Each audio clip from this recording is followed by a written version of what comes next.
이야키 역사 10번째 시간입니다. 무장 독립 전쟁의 역사 교과서 61페이지 의열투쟁의 역사에서부터 62페이지 1930년대 무장 독립 투쟁의 과정을 살펴보도록 하겠습니다. 교과서 61페이지의 내용을 토대로 해서 의열투쟁에 대한 내용을 살펴보도록 하겠습니다. 사진을 보시면 익숙한 인물들이 등장을 하죠. 이봉창 의사와 윤봉길 의사, 그리고 새롭게 등장했던 인물이긴 한데요. 김원봉이라는 인물입니다. 영상을 통해서 의열투쟁의 과정을 살펴보도록 합시다.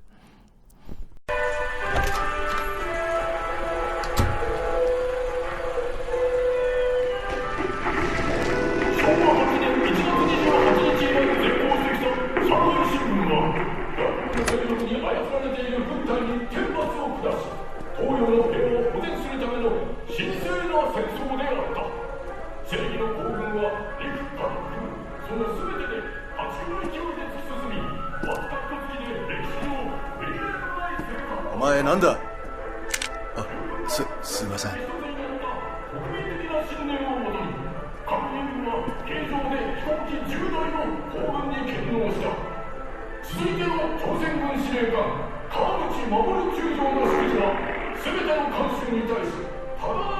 대장님, 옆에 문이 또 하나 있는데요.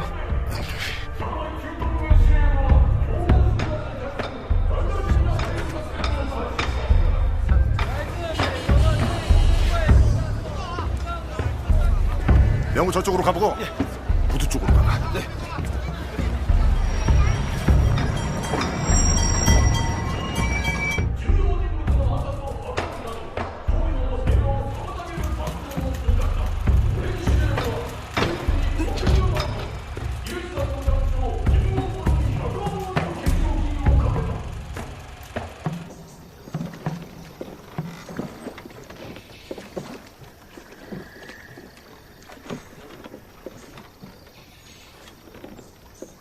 왜?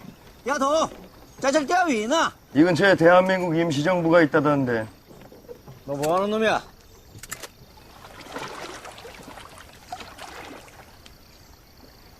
가 선생께 전하시오. 나 밀양 사람 김원봉이요. 야, 약상 김원보이 오랜만일세. 내 결혼식 갈라 그랬는데 못 갔어. 미안했네. 아니 그걸 왜 북경이 사고 그래? 안 섭섭하지? 저도 사모님 장례식장에 못 갔는데요. 뭐 숨어 지내는 형편끼리 경조사는 무슨. 영상을 보시면 독립운동 과정에서 가장 큰 영향력을 미쳤던 두 명의 인물이 마주치게 되는데요. 밀양사람 김원봉이요라고 이야기했던 의열단 단장 김원봉과 임시정부의 주석이었던 김구의 만남이죠. 이 둘의 만남은 새로운 의거 활동을 기획하는 것이었는데요. 암살 계획이었죠.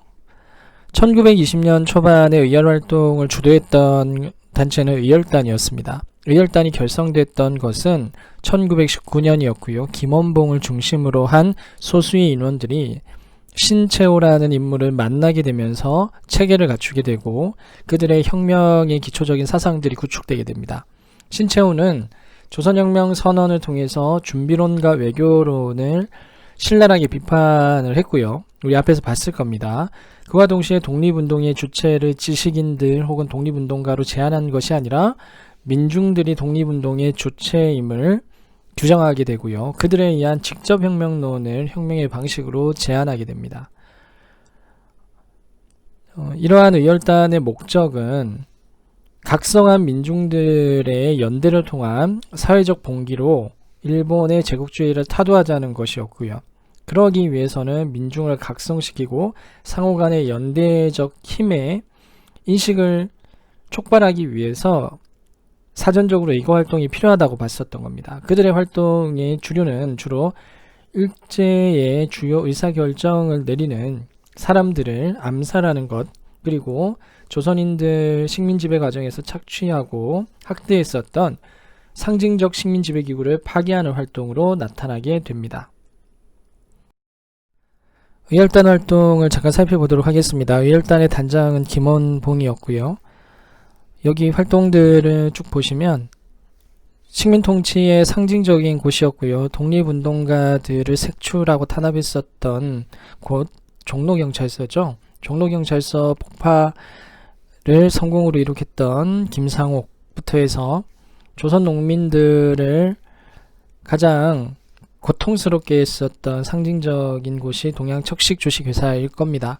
토지조사 사업 과정과 산미 증식계획 과정에서 농민들의 삶을 나락으로 피폐하게 만들었던 상징적인 곳이었죠. 나석주라는 인물이 폭탄 투척을 통해서 그러한 분노들을 일정 부분 해소시켜줬던 곳이기도 하고요. 식민통치의 상징적인 곳 총독부에 폭탄 투척하는 사건도 있었습니다. 이러한 과정을 통해서 식민지인들의 분노를 표출하는 동시에 독립운동의 과정들이 여전히 진행되고 있음을 보여주는 곳이기도 했고요. 일본 제국주의의 악랄함을 상징적으로 드러내고 표출해내는 작업이기도 했었습니다.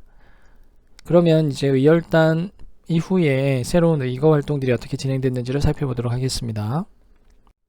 1920년대 초반에서 중후반까지 의열단이 의거 활동의 핵심 주류였다면 1930년대가 되면서는 한인애국단이 대두하게 됩니다. 한인애국단은 김구라는 인물이 주도했던 단체인데요. 교과서 61페이지를 살펴보도록 하겠습니다. 한인애국단이 조직되게 된 배경은 1923년 국민대표회의 이후에 창조파가 이탈하게 되죠. 전체적으로 침체된 임시정부의 활동을 다시 한 번 더 활성화하기 위한 목적에서 한인애국단이 김구에 의해서 1931년 임시정부 내에 조직이 되고요. 주로 활동은 의열단과 비슷했는데요. 대표적인 인물들이 이봉창과 윤봉길이 있습니다. 이 중에서 윤봉길 의사의 활동이 역사적으로는 아주 중요한 터닝포인트였는데요. 일단은 이봉창이라는 인물도 기억을 해두셔야 되겠죠.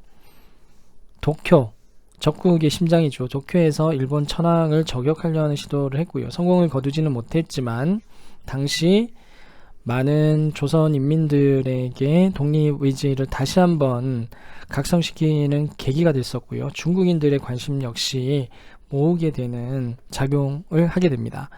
윤봉길 의사의 상하이 홍커우 공원 폭탄 투척 사건은 중국과 한국의 관계를 개선하는 데에 매우 중요한 역할을 하게 되는데요. 이들의 의거 활동들이 어떤 결과로 나타나게 되냐면 대한민국 임시정부에 대한 중국 정부의 공식적인 승인이 가능하게 했고요. 이는 1930년대 한국인들의 독립운동을 중국인들이 지원하는 계기가 되었습니다. 그 전까지만 해도 중국인들이 한국인들을 바라보는 시선은 그렇게 좋지는 않았습니다. 특히 만주 일대에서는 다양한 갈등 양상이 많이 나타나게 됐었는데요. 중국인들은 한인들을 일본인들의 앞잡이 정도로 인식을 하고 있었기 때문에 공동으로 연대해서 일본과 싸워야 되는 대상으로는 간주하지 않았습니다. 하지만 윤봉길 의사의 의거 활동이 그러한 인식을 상당히 전환시켜주는 계기가 되었다라고 볼 수 있고요. 물론 이러한 의거 활동이 긍정적인 효과로만 나타나지는 않았고요. 오히려 일본의 탄압을 더욱더 가혹하게 만드는, 그리고 독립운동을 어떤 측면에서는 약화시키는 것으로 작용하기도 합니다.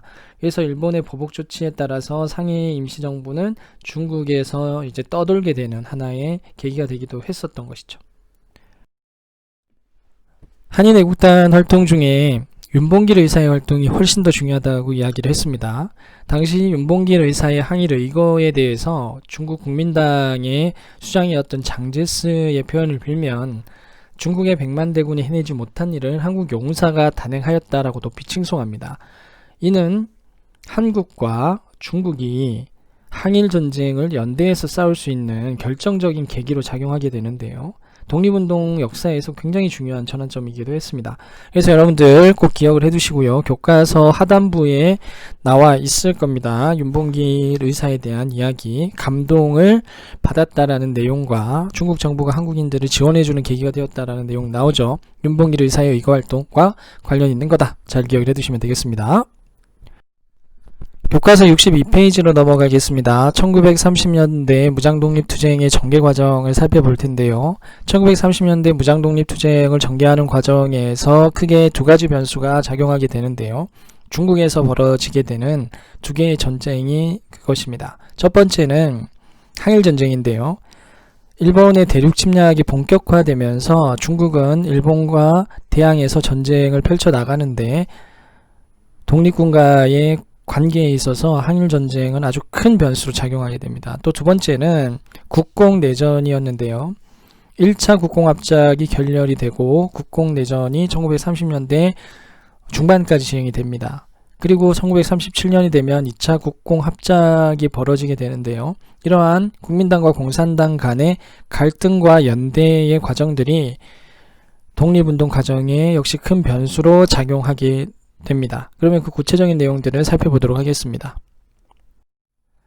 1930년대 일본의 상황을 간략하게 살펴보도록 하겠습니다. 1929년 세계 대공황을 맞이하게 되고요.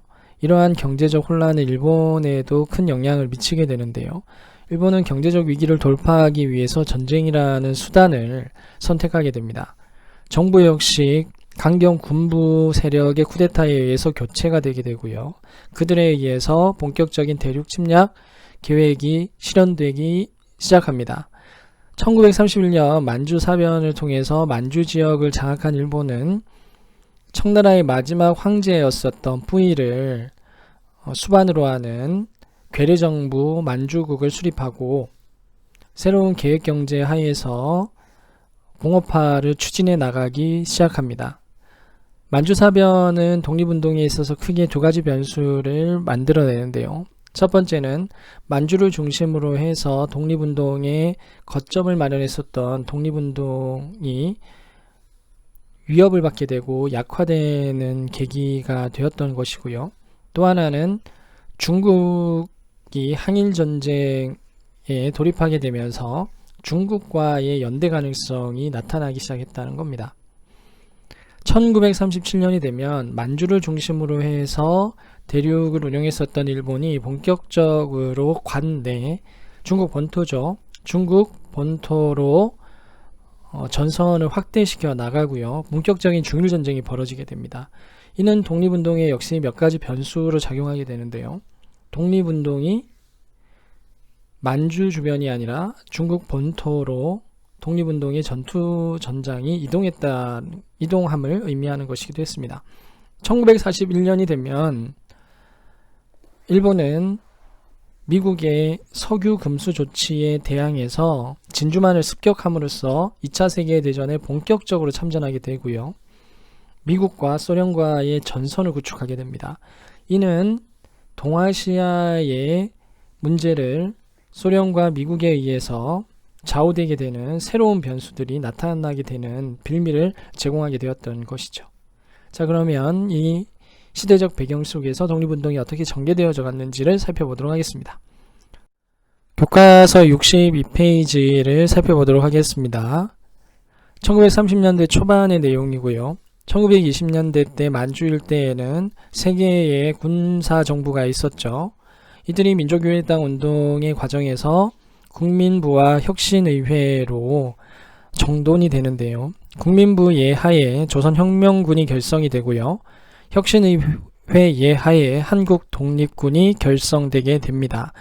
이들은 항일전쟁을 벌이고 있었던 만주 지역의 중국의 군대와 연합해서 독립운동을 전개해 나가는데요. 그 내용을 좀 기억을 해두시면 되겠습니다. 1920년대 초반의 핵심은 한중 연합작전을 전개했다는 것이고요. 남만주 일대입니다. 남쪽 지역에서는 양세봉이 이끄는 조선혁명군이 중국의용군과 연합해서 싸웠고요. 북만주 일대입니다. 지청천이 이끄는 한국독립군이 중국 호로군과 연합해서 싸웁니다.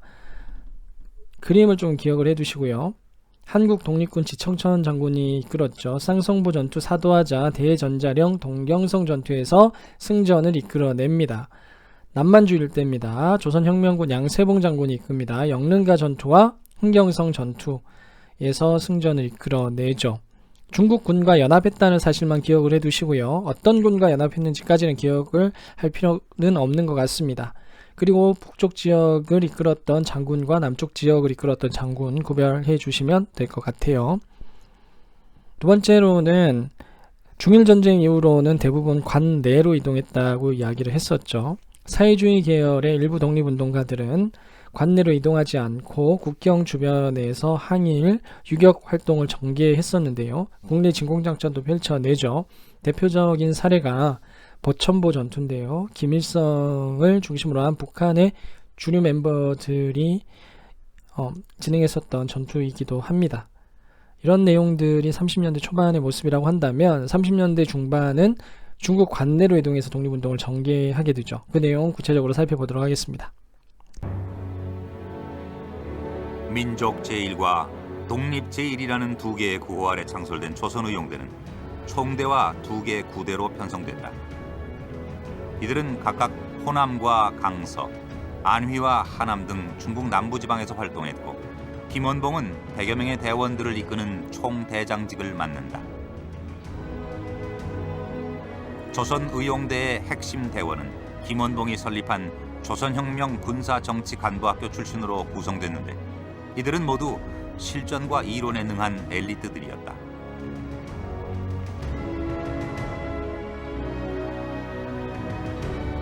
조선의용대의 결성은 1920년 청산리 전투를 끝으로 사실상 그 명맥이 끊겼던 항일 무장투쟁의 재개를 선언하는 것이기도 했다.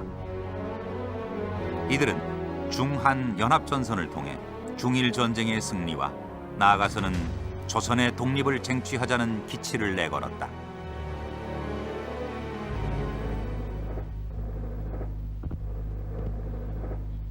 백여 명의 소규모 부대.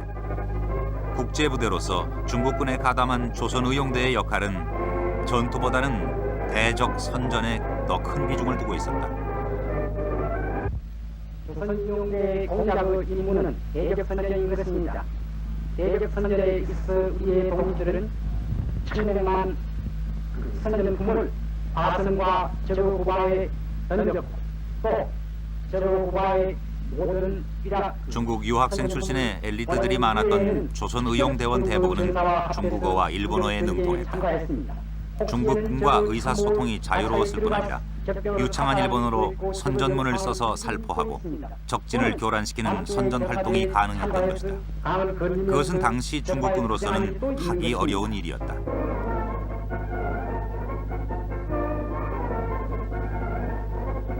일본어에 능통하고 오랜 식민지 생활로 일본인들의 생리를 잘 파악하고 있는 조선의용대는 중국군에서 없어서는 안 될 존재였다. 그 능력을 인정받은 조선의용대는 이후 일본군 신문과 첩보, 암살, 파괴 등 비밀 작전에도 투입된다. 밤에는 적지에 한 7, 80m 접근을 했어요. 낮에 꼼짝 못하면 밤에 가서 밤중에 가서 법이 그래요. 술잔을 터뜨립니다. 그럼 밤중에 그 소리가 굉장히 크거든. 그러면 그놈이 잘 수 있어? 본래 잘 자기도 곤란한데 그러고 말을 이 메가폰이 필요 없다. 그냥 밤중에 너들 일어나서 싸워서 뭐 하느냐 이거. 너 부모 형제 다 거기 있는데 근데 애국이 아니냐? 무슨 의미가 있느냐? 일본말로 이거 와야공개가 없는 거지 이러는데 조용하지 뭐 대꾸지 말라고 말해 명령이 뜯어졌을 거야.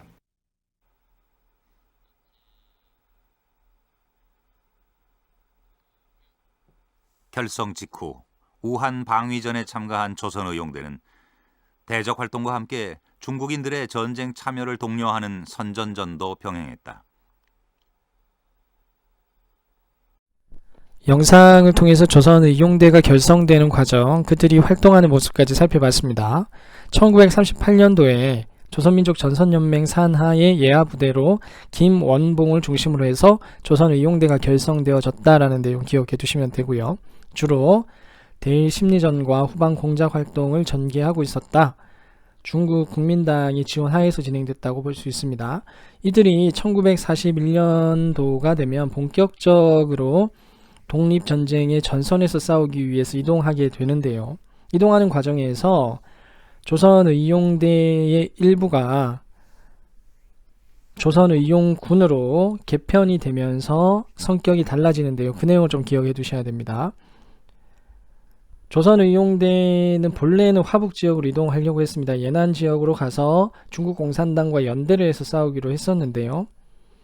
가는 도중에 낙양입니다. 러양 지역에서 김원봉을 중심으로 한 지도부가 임시정부가 있는 충칭으로 이동하게 되고 그들이 광복군에 편입되게 되면서 한 축은 임시정부의 한국 광복군이 되고 나머지 한 축은 계획대로 화북 지역으로 이동을 해서 예난이죠. 이동을 해서 조선 독립동맹을 결성을 하고 조선 독립동맹 예하의 부대인 조선의용군을 결성하게 되면서 독립전쟁을 펼쳐나갔다라는 내용인데요. 충칭으로 이동했었던 조선의용대는 한국 광복군이 되고요. 그들은 대한민국의 군부의 핵심으로 자리하게 됩니다. 예난으로 이동했던 조선독립동맹 김두봉이 이끌었던 부대죠. 예하 부대인 조선의용군은 나중에 북한군의 주류로 자리하게 됩니다. 역사는 참 아이러니한 것이죠. 앞에서 설명했던 내용들을 조금 더 구체적으로 설명드리겠습니다. 교과서 62페이지 내용인데요. 1930년대의 변수 중에 하나가 국민당과 공산당 간의 갈등 관계와 연대 관계의 변화라고 이야기를 했습니다. 1937년이 되면 중일전쟁이 일어나죠. 갈등 관계에 있었던 공산당과 국민당이 연대의 모습을 취합니다. 연합을 해서 일본에 저항하자는 것이었고요. 그래서 국공합작이 이루어지는데요. 독립운동 내부에도 그러한 흐름들이 영향을 미치게 됩니다. 사회주의 계열의 독립운동가들과 민족주의 계열의 독립운동가들이 민족연합전선을 구축해야 된다는 여론을 형성하게 되고요. 그래서 다수의 독립운동 세력들이 민족혁명당을 결성하게 되는데요. 김구를 중심으로 한 한국독립당 계열은 임시정부를 유지하고 지켜야 된다는 명분으로 충칭으로 이동을 하면서 조선민족혁명당에 참여하지 않습니다. 조선민족혁명당이 37년 민족혁명당으로 개편이 되고 전선체는 전쟁을 수행하기 위해 가장 적합한 조직으로 개편하는 겁니다. 전선체인 조선민족전선연맹을 결성하는 과정에서 임시정부로 이동하게 되면서 민족주의 계열인 지청천과 조소항이 이탈하게 되는 것이죠. 그래서 조선민족전선연맹은 사회주의 계열의 독립운동가들만의 단체로 축소되면서 그 예하 부대로 조선의용대를 결성하게 됩니다. 한커우죠. 1938년입니다. 중국 국민당은 충칭에 있는 한국독립당과 곧 만들어질 한국 광복군에게 군사적 경제적 지원을 하고요. 동시에 조선의용대에도 군사적 경제적 지원을 합니다. 조선의용대를 이끌었던 인물은 김원봉이었는데요. 조선민족전선연맹의 조선의용대가 화북전선으로 이동하는 과정에서 러양에서 일부 세력들이 충칭으로 내려오게 됩니다. 한국광복군이 조직된다는 소식을 듣고 한국광복군으로 편입되기 위해서 충칭으로 이동을 하고요. 화북지대로 나머지 부대들이 이동하게 되는데요. 중국 공산당과 연대해서 독립전쟁을 펼쳐내죠. 그들이 조선독립동맹으로 재편하면서 만들었던 군사조직이 조선의용군입니다. 김두봉이 이끌었던 곳이죠. 그래서 김두봉의 조선의용군과 김원봉의 조선의용대를 잘 구별해 주시면 되겠습니다. 한커우에서 1938년에 결성됐던 것은 조선의용대입니다. 러양까지 조선의용대로서 쭉 오죠. 그 중에서 조선의용대 중 김원봉을 중심으로 한 주류 부대는 충칭으로 이동을 하고 충칭에서 한국광복군으로 편입이 됩니다. 조선의용대 중 화북지대로 이동했던 애들은 김두봉을 중심으로 해서 예난에 도착하게 되고요. 예난에서 조선 독립동맹으로 재편이 되고 조선의용군으로 군대 조직을 개편하게 되는 것이죠. 그래서 예난에서 조선 독립동맹 예하에 조선의용군이 결성이 된다. 조선의용대, 조선의용군, 조선의용대, 한국광복군 이렇게 이동한다라고 보시면 되겠습니다. 1920년대부터 해서 1930, 40년대까지 무장독립 전쟁의 과정을 살펴봤는데요. 비슷한 이름의 단체들이 되게 많죠. 그래서 좀 구별해 봅시다. 홍범도의 부대 대한독립군이죠. 밀산으로 이동을 해서 독립군이 재편됐던 부대가 대한독립군단이었습니다. 그리고 3부 개편 이후에 북만주를 중심으로 해서 재조직된 군대가 지청천 장군이 이끄는 한국 독립군이었고요. 남만주 일대에는 양세봉 장군이 이끄는 조선혁명군이 있었습니다. 이들은 나중에 민족혁명당으로 다 편입이 되는데요. 조선민족혁명당이 조선민족전선연맹으로 전선체로 바뀌는 과정에서 조선의용대가 결성이 되죠. 김원봉이 이끌었습니다. 조선의용대 중 일부가 임시정부 예하에 한국 강복군으로 편입되게 되고요. 편입되지 않았던 조선의용대의 화북지대 애들이 화북지역으로 이동을 하고 조선독립동맹으로 개편이 되면서 조선의용군이 결성이 된다라는 거 잘 기억해 둡니다. 20년대 초반 대한독립군, 30년대 초 3부가 두 개의 부로 재편이 되면서 북쪽은 한국독립군, 남쪽은 조선혁명군으로 재편이 된다라는 거, 얘네들 다 조선민족혁명당으로 편입이 되었다가 조선민족전선연맹이라는 전선체에서 조선의용대라는 군대가 결성이 됩니다. 조선의용대 중 김원봉을 중심으로 한 일부가 낙양에서 충칭으로 이동하면서 한국 강복군에 편입이 되고요. 화북지역인 예난으로 이동했던 화북지대 애들은 조선의용군으로 개편하게 되는 내용들이죠. 잘 기억해 두시면 좋을 것 같습니다.